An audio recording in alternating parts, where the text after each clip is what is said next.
আমি দাঁড়িয়ে আছি বাগেরহাটের ঐতিহ্যবাহী দরগার হাটে। দরগার হাট অত্যন্ত প্রসিদ্ধ এলাকায় হজরত খানজাহান আলী রহমতুল্লাহ আলাইহির স্মৃতি বিজড়িত খানজাহান আলী দরগার মোড়ে বহু যুগ থেকে, বহু বছর থেকে, শতাব্দীর পর শতাব্দী ধরে এখানে একটা হাট আছে, যে হাটটা এখন বাগেরহাটের অন্যতম গুরুত্বপূর্ণ হাট হিসেবে পরিচিত। সেভাবে এখানে যেহেতু পর্যটন স্পট, এখানে অতি সম্প্রতি বেশ কয়েকটা হোটেল গড়ে উঠেছে। ঐতিহ্যবাহী আমাদের এলাকায় যেসব রান্নাবান্না হয় সেগুলো দিয়েই এরা হোটেলের প্রসার চালাচ্ছে। এখানে রবি ভাইয়ের মেজবান বাড়ি হোটেল অ্যান্ড রেস্টুরেন্ট স্পেশাল আলুর দম ও চই ঝালের গরুর গোশ, মাজার মোড়, কাঁচা বাজারের সামনে, বাগেরহাট। মোবাইল নাম্বার দেওয়া আছে, আপনারা এখান থেকে খুচরো খেতে পারবেন, বসে খেতে পারবেন এবং এখান থেকে পার্সেল নিতে পারবেন। যেহেতু বাগেরহাটের রান্নায় চই ঝালের ব্যবহার অত্যন্ত গুরুত্বপূর্ণ, চই ঝাল বাগেরহাটের রান্নায় যে সৌন্দর্য বাড়ে বা স্বাদ বাড়ে, অন্য অঞ্চলের রান্নায় এটা আপনি পাবেন না। এটা দেখতে পাচ্ছেন ড্যাগ ভর্তি রান্না। ভাই প্লিজ একটু এইটা একটু উঁচু করেন। এটা হচ্ছে চই ঝাল দিয়ে রান্না। হ্যাঁ, এই যে চই ঝালের রান্না, ওই যে ডালের মতো যেগুলো দেখাচ্ছে লম্বা লম্বা, এইগুলো হচ্ছে কিন্তু চই ঝাল, রসুন আর হচ্ছে। ভাই চই ঝালের রান্না কেমন চাহিদা হচ্ছে এলাকায়?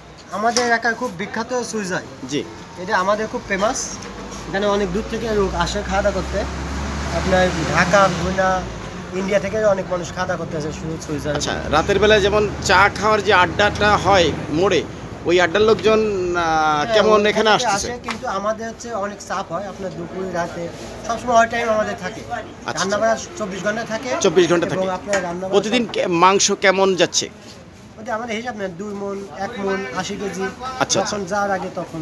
আচ্ছা আচ্ছা, ডিমান্ড অনুযায়ী আপনারা সাপ্লাই দিচ্ছেন। হ্যাঁ হ্যাঁ, ঠিক আছে ভাই, ধন্যবাদ ধন্যবাদ। হ্যাঁ, এটা হচ্ছে আলুর দম। আলুর ভিতর মূলত মশলা দিয়ে বিভিন্নভাবে স্পেশালি দম আকার রান্না হয়, মানে আটকে রাখা হয় বিধায় এটাকে দম বলে, আলুর দম। এই যে খুব সুন্দর কালার, আমি নিজেও খেলাম। আমি খেতে কেমন লাগে, খেয়ে স্বাদ পরীক্ষা করে তারপর রিভিউ দিচ্ছি। আমি আগে ওনাদের বলিনি যে আমি রিভিউ দেবো। ভাই আসসালামু আলাইকুম, ভালো আছেন? কথা বলা যাবে? খেলেন? হ্যাঁ, খেলাম। বাড়িতে এলাকায়? জি, এলাকায়। আমি কিন্তু আপনার চিনি, কিন্তু নামটা মনে করতে পারছি না। আমার নাম পলাশ। আমার নাম জাহাঙ্গীর শেখ। আচ্ছা আচ্ছা, হ্যাঁ যাবো। আমরা এলাকার লোক, আমাদের একটা ইউটিউব চ্যানেল আছে, আমরা এলাকার প্রসারের জন্য কাজ করি। হ্যাঁ, ধন্যবাদ। হ্যাঁ, এই আরেকটা, এই যে এটা কি ভরা?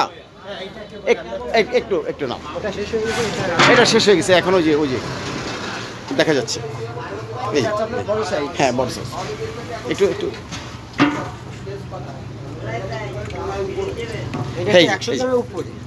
আচ্ছা, ঠিক আছে, ধন্যবাদ।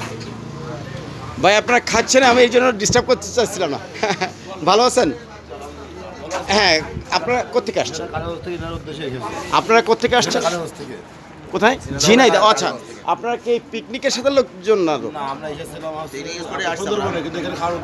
আচ্ছা, খাওয়ার উদ্দেশ্যে আপনারা এখানে অপেক্ষা করছেন, যে আপনারা এই মানে উদ্দেশ্যে চই ঝাল আর আলুর দম এটা খাবেন। আপনারা কোথা থেকে শুনছেন যে এইখানে এটা পাওয়া যায়? আচ্ছা, এদের রান্নাটা কেমন মনে হলো আপনার কাছে? আচ্ছা, আলুর দমও ভালো হয়েছে, গরুর মাংস ভালো হয়েছে। আপনারা নিশ্চয়ই চুপনগর থেকে ভালো হয়েছে। হ্যাঁ, চুপনগর থেকে ভালো হয়েছে। এবং আপনারা প্রচার করবেন আমাদের এলাকার একটা হোটেল, জনপ্রিয়তা পাক, দেশে ছড়িয়ে যাক। রবি ভাইয়ের হোটেল চুপনগর থেকে ভালো। জি, চুপনগর থেকে ভালো। আচ্ছা, আপনার বাড়ি ওদিকে? আচ্ছা, আপনারা শুনছেন যে আব্বাস সাহেবের হোটেল আছে খুলনা 0 পয়েন্টে, তার থেকেও ভালো। জি, ধন্যবাদ। এই বাইরে খাচ্ছে, আমি কাউরে ডিস্টার্ব করলাম না। দেখতে পাচ্ছেন এখানে প্রচুর মানুষ খাচ্ছে, বেশ কতগুলো টেবিল, যে রান্না বান্না হচ্ছে, পরিবেশটাও ভালো। এলাকার ভিতরে কেউ কথা বলবেন? ভাই কথা বলবেন, কোথেকে আসছেন আপনারা? আর কোথা থেকে? আপনি কে? বাগেরহাট। আপনি কে কাইন্ডলি? আমি এই এলাকার ছেলে। আমার আপনি লাইভ ভিডিও করছেন না, আমি কিন্তু ওদের অনুমতি নিয়ে কথা বলছি। কেন সেটা কেন অনুমতি নেন? আচ্ছা, ভিডিওর ভিতর আমরা একটা ইউটিউব চ্যানেল, এটা বলে নিচ্ছি, ওদের অনুমতি নিয়েছি, ওদেরই প্রচার করছি। সবার ঠিক আছে? আমাদের প্রচার করছেন এই চৈতাল ঘোষ হ্যাঁ হ্যাঁ, আপনি কি এই আমার বাড়ি এখানে? পরিষদের সিএ উপজেলা পরিষদ বাগেরহাট সদর। আচ্ছা আচ্ছা, ধন্যবাদ। ঠিক আছে, এই হোটেলটা খুব ভালো একটা হোটেল। এই হোটেলের রান্না আমাদের খুলনা 0 পয়েন্টের যে চৈতাল ঘোষ বলা হয়ে থাকে জি। তার থেকে শতভাগ টেস্টি। আচ্ছা, আই লাইক ইট। এবং আপনাকে ধন্যবাদ এই ইউটিউব চ্যানেল দেখতে। আমি আমার বাড়ি সুন্দরগোনা, হরিণখানা। ও বাগেরহাটের লোক, হরিণখানা তো আমারও বাড়ি। আচ্ছা, পরিচয় করে দিচ্ছি, ঠিক আছে? জাতি ভাই তাই তো? হ্যাঁ হ্যাঁ, হরিণখানা মতলব হচ্ছে আমার চাচা, ওই যে চোখ ঘোলা। হ্যাঁ মতলব, এই তো আমার রুমে আসছিল আজকে। আচ্ছা আচ্ছা আচ্ছা, যাই হোক, আমাদের এলাকার হোটেল, আমরা এটার উন্নতি কামনা করি। পাশে ওনাদের আরেক ভাইয়ের হোটেল আছে, সেটার নাম কি? সুন্দরবন হোটেল। সেটা আরেকটু দূরে, বিধায় আজকে আর যেতে পারছি না। আপনারা আসবেন, দেশবাসীকে দাওয়াত, সবাই আসবেন। আর আমি আপনাদেরকেও বলি, হোটেলের মানটা ধরে রাখবেন। ধন্যবাদ, ধন্যবাদ। আসসালামু আলাইকুম।